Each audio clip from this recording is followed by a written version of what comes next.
예, 오늘부터는 제2장 힘 벡터에 대해서 다뤄보도록 하겠습니다. 어, 본문에 들어가기 전에 먼저 그 목차를 보면서 어떤 내용이 다뤄질지를 미리 한번 짚어보고 대략적으로 짚어보고요. 그 다음에 각 본문을 상세하게 또 정리해 보도록 하겠습니다. 그래서 첫 번째 절에서는 스칼라스 앤 벡터스에서 스칼라하고 이제 벡터에 대해서 나오게 되는데요. 스칼라는 이제 크기만 가지고 있는 거고, 그 다음 벡터는 크기와 이제 방향을 갖게 됩니다.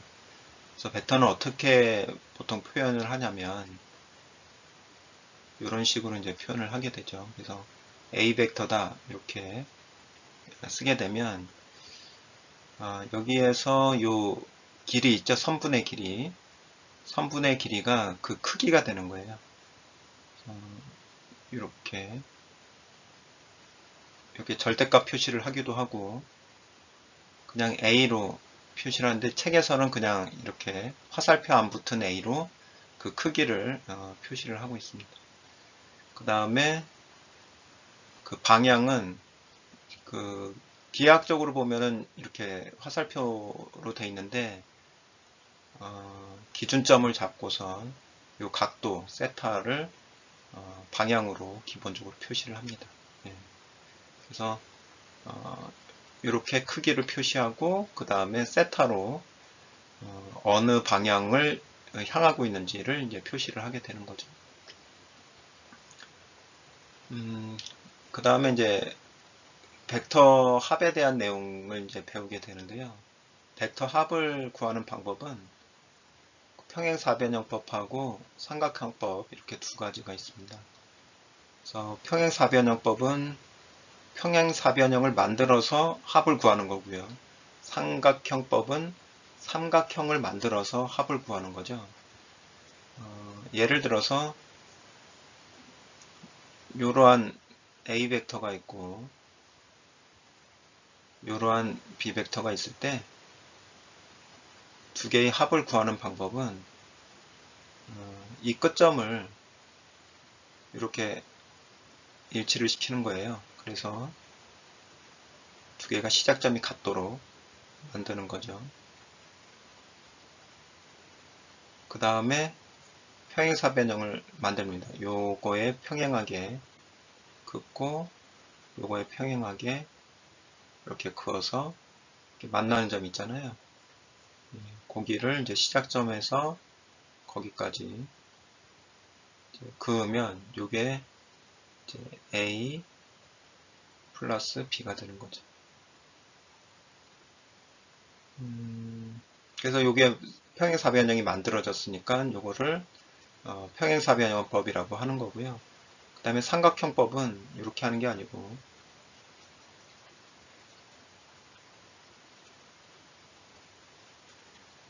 삼각형을 만드는데 어떻게 만드냐면 요 시작점 B 벡터의 시작점을 A 벡터의 끝점에다가 이제 붙이는 거죠.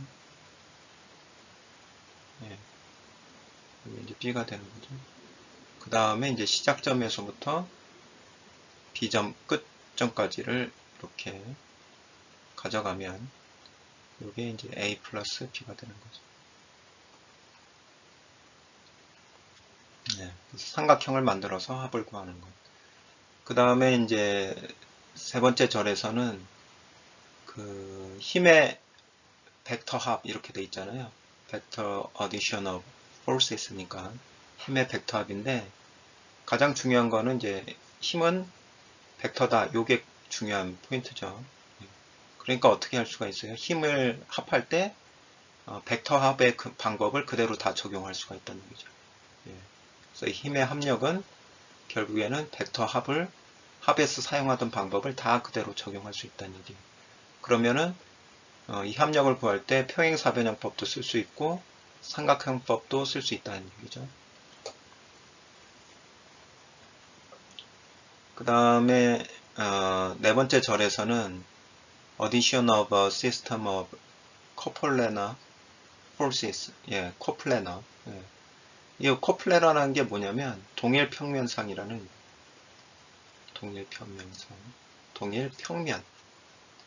평면상. 그 결국엔 뭘까요? 그 2차원 평면에서의 힘의 합력을 얘기를 하는 거예요. 예. 그래서 두 가지 방법이 있는데 하나는 이제 스칼라법, 하나는 단위 벡터를 이용하는 방법인데 요거는 이제 실제 본문에서 상세하게 다룰 거고요. 대략적으로만 말씀을 드리면 스칼라법은 먼저 힘을 두 개의 축의 벡터로 분해를 합니다. 이제 보통 XY축이죠. XY축으로 분해를 시키는 거죠. 그 다음에 각 축별로 합력을 구할 때 각 축의 성분끼리 더하는 거예요. 예. 그래서 최종적인 합을 계산하는 그런 방법이고요.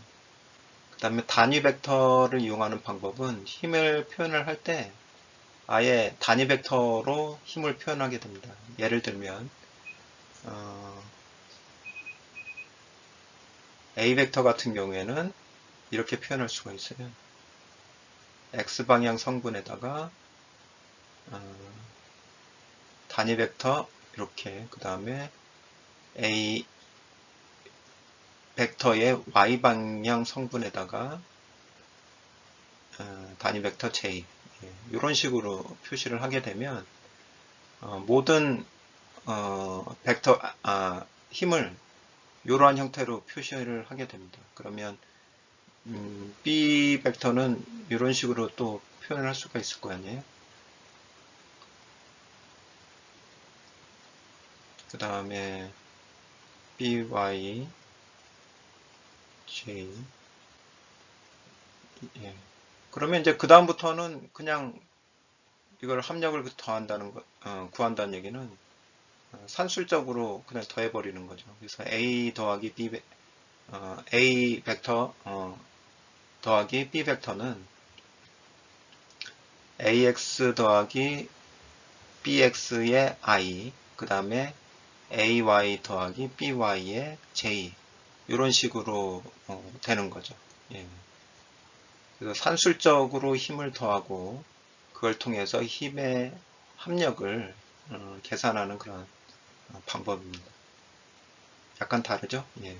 스칼라법은 힘을 일단은 X축과 Y축으로 이제 분해를 시킨 다음에 각 축별로 힘을 더하는 거고요. 그 다음에 힘의 크기를 더하는 거죠. 그 다음에 단위 벡터를 이용하는 것은 일단 각 힘을 단위 벡터를 이용을 해서 이렇게 표현을 하고 그 다음부터는 그냥 산술적으로 더해서 최종적인 합력을 또 단위 벡터로 이제 표현을 하게 되는 거죠. 한번 표현해 볼까요? 네. A 더하기 B는 AX 더하기 BX의 I 더하기 AY 더하기 BY의 J. 네, 이렇게 표현이 된다라는 거. 요거는 이제 상세하게 또 그 본문에 가서 말씀을 드리도록 하겠습니다. 5절서부터는 어떤 내용이냐면 아까는 이제 평면상까지는 했죠. 평면에서의 힘의 합력까지는 했는데 이제 3차원에서 여기서 이제 카르테지안 벡터스가 이제 나오는데 이게 뭐냐면 아까까지는 이제 2차원 평면이었는데 이제부터는 3차원 평면에서 벡터를 다루게 됩니다. 그래서 오른손 법칙에 의해서 X, Y, Z 이런 3차원 좌표계를 쓰는데 이게 직각을 다 이루고 있잖아요. 이렇게 이거를 이제 카르테지안 좌표계라고 합니다. 그리고 카르테지안 좌표계로 표현된 벡터를 그 공간에서 좌표계 상에서 표현된 벡터를 카르테지안 벡터라고 합니다. 그래서 단위 벡터는 또 그러니까 3개가 나오겠죠. 아까 2차원 평면에서는 2개의 단위 벡터였는데 여기서는 3개의 단위 벡터가 나와요. 그래서 I, J, K. 예. 단위 벡터에 대해서 좀 설명을 드리면 단위 벡터는 그 I인 경우에는 크기가 1이고 방향은 X 방향, X축 방향이죠. 인 벡터를 I라고 합니다.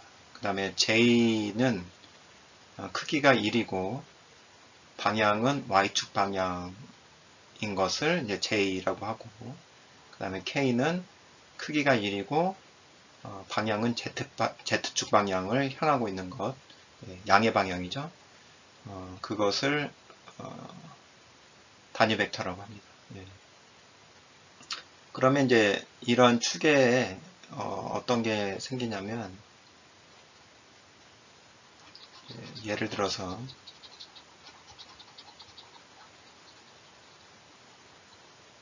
이런 벡터 A가 3차원상에 이렇게 있다고 봤죠. 3차원상에 있다고 그러면 이 방향 코사인이라는 건 뭐냐면 이 A 벡터하고 X축이 이루는 각도, 요걸 알파, 그 다음에 A 벡터하고 Y축이 이루는 각도, 요걸 베타, 그 다음에 A하고 벡터 A하고 Z축이 이루는 각도를 이제 감마라고 했을 때 각각 코사인 알파, 코사인 알파, 코사인 베타, 코사인 감마를 각각 다 방향 코사인이라고 합니다. 그러니까 요게 이제 세 가지를 보면 이 벡터가 3차원상에서 어떠한 방향을 이루고 있구나, 어디를 향하고 있구나라는 것을 알 수가 있는 거잖아요. 그죠? 네, 그것을 이제 방향 코사인이라고 해요. 그리고 이제 6절에서는 addition of Cartesian vectors니까 이러한 벡터들이 여러 개가 있을 때 그것들의 합을 구하는 방법에 대해서 다루는 거고요. 그 다음에 이제 포지션 벡터라는 게 이제 등장을 합니다. 포지션 벡터, 위치 벡터라고 하는데, 위치 벡터는 이렇게 3차원 공간이 이렇게 있을 때요.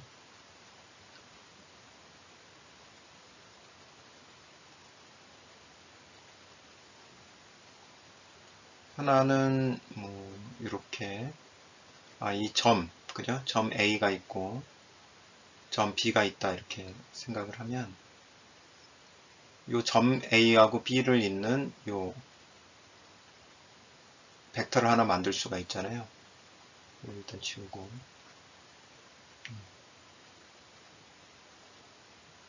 그래서 위치 벡터는 뭐냐면 점 A하고 점 B를 이용을 해서 만들어진 벡터를 얘기를 합니다. 위치 벡터라는 게. 그래서 이러한 두 점의 그 좌표를 이용을 해서, 그죠? 좌표. 두 점의 좌표를 이용을 해서 이러한 벡터를 만들 수가 있고요. 그 다음에 이 벡터를 만들게 되면 여기에서 A에서 B로 가는 단위 벡터를 하나를 만들어낼 수가 있어요. 단위 벡터.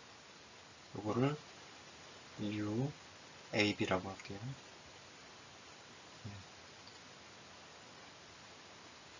요거를 여기까지 찾는 게 이제 그 위치 벡터에서 이제 배워야 될 내용이고요. 그 다음에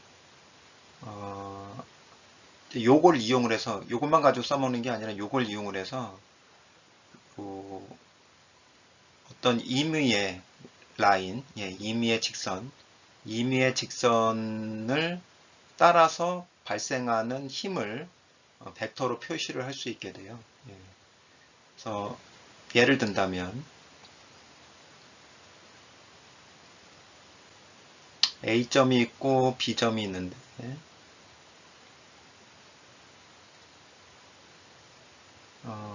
A에서 B 점을 향해서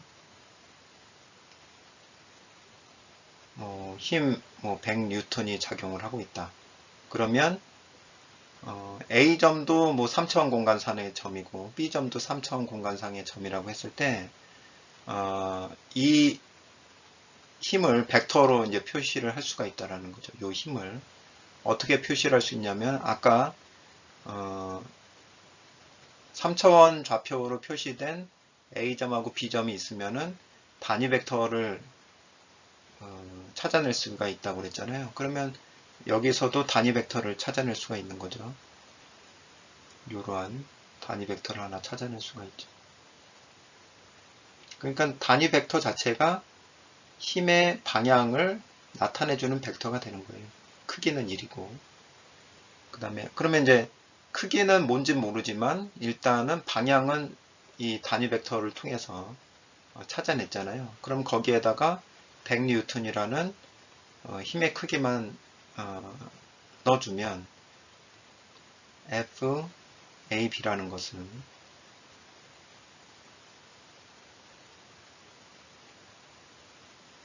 100N에다가 크기고 요거 UAB만 써주면 되겠죠. 이런 것들을 이제 찾아서 3차원 공간상에서의 힘을 벡터로 표시를 할 수 있게 됩니다.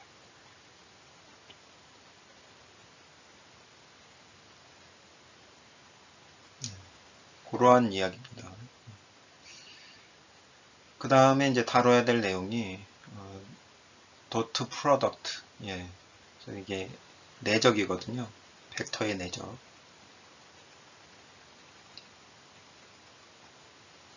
벡터의 내적. 자, 벡터의 내적은 정의가 어떻게 되냐면 이렇게 지워보고요.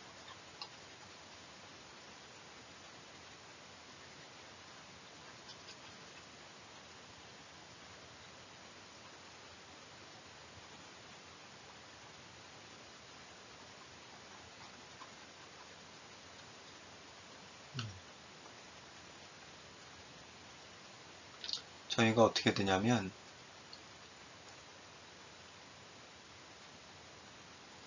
A라는 벡터가 있고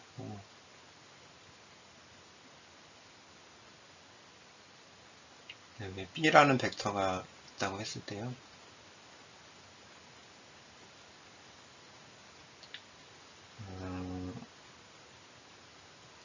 그리고 이제 두 개의 벡터가 이루는 각이 세타라고 하면은 A 내적 dot B는 A의 크기, 벡터 A의 크기 곱하기 벡터 B의 크기 곱하기 코사인 세타입니다. 이게 기본적인 정의예요. 근데 이제 의미는 뭐냐? 요거 자체의 의미가 뭐냐? 이게 실제로 보면은 벡터랑 벡터를 곱했는데 벡터가 나오질 않고 그냥 이거는 그냥 스칼라 값이잖아요. 벡터가 여기 달라붙질 않죠. 그래서 이게 스칼라 곱이라고도 합니다. 스칼라 곱. 결과가 스칼라로 나오기 때문에.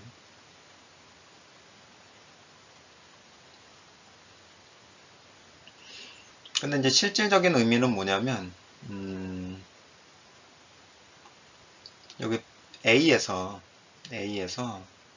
B에 대해서 벡터 B에 대해서 이렇게 수직선을 그을 수가 있어요.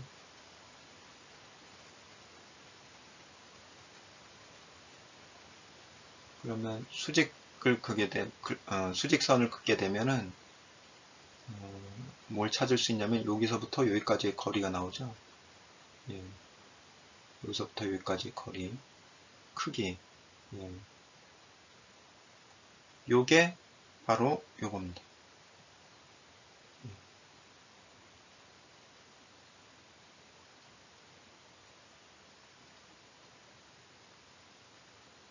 그래서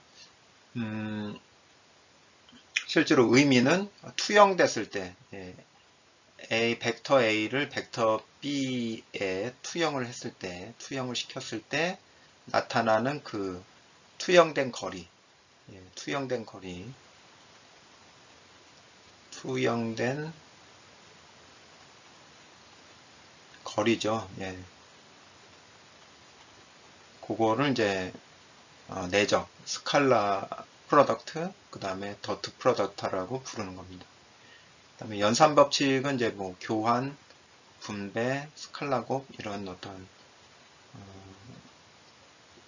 말이 나오는데, 교환이라는 것은 A하고 B하고 한 거나 B하고 A하고 한 거나 같다란 얘기죠.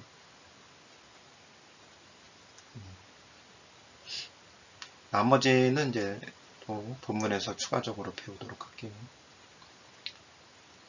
그래서 요 다트 프로덕트를 활용을 하면 뭘 찾을 수가 있냐면은 두 벡터가 이루고 있는 각을 계산할 수가 있게 되고, 그 다음에 다른 직선에 투영된 벡터를 찾을 수가 있어요.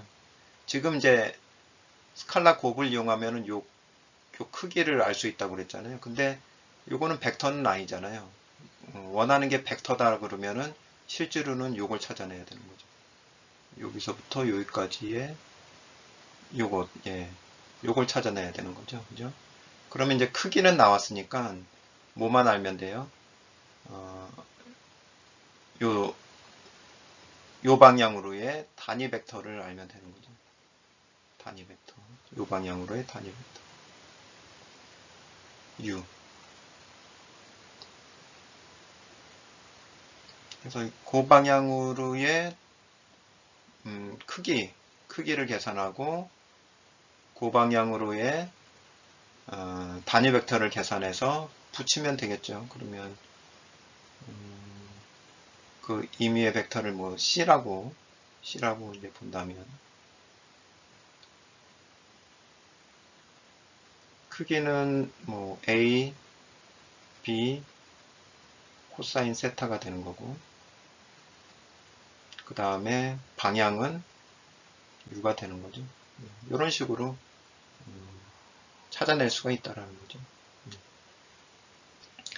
그래서 마인드맵으로 일단 대략적으로, 그래서 잘 이해가 안 되셔도 큰 문제는 없을 것 같아요. 왜냐면 이제 대략적으로 이런 내용이 있구나라는 정도만 머릿속에 넣어두시고요.